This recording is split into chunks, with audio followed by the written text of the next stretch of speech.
গৌৰৱ গগৈৰ বা অখিল গগৈৰ দৃষ্টিভংগী বেলেগ, কিন্তু আমাৰ স্পষ্ট কথা যে অসমৰ মাটি কোনো কাৰণতে সন্দেহযুক্ত বিদেশীৰ দখলত থাকিব নোৱাৰে।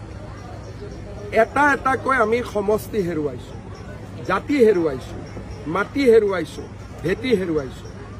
এই সম্পৰ্কত গৌৰৱ গগৈ অখিল গগৈৰ উত্তৰ কি আছে?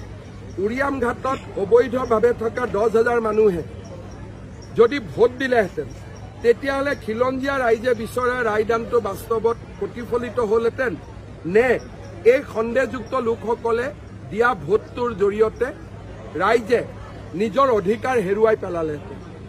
দুখীয়া মানুহৰ লগত 200-300 বিঘা মাটি থাকে নেকি? দুখীয়া মানুহৰ লগত 9-10টা ফিচাৰী থাকে নেকি? দুখীয়া মানুহৰ লগত 200-300 বিঘাৰ তামোল পাণৰ বাৰী থাকে নেকি? দুখীয়া মানুহৰ ঘৰত 3তলীয়া বিল্ডিং থাকে নেকি? গতিকে তেওঁলোকে যাক দুখীয়া বুলি ক'ব খোজে তেওঁলোক অন্ততঃ আপোনালোক সাংবাদিক গোটেইকেইজনতকৈ ধনী।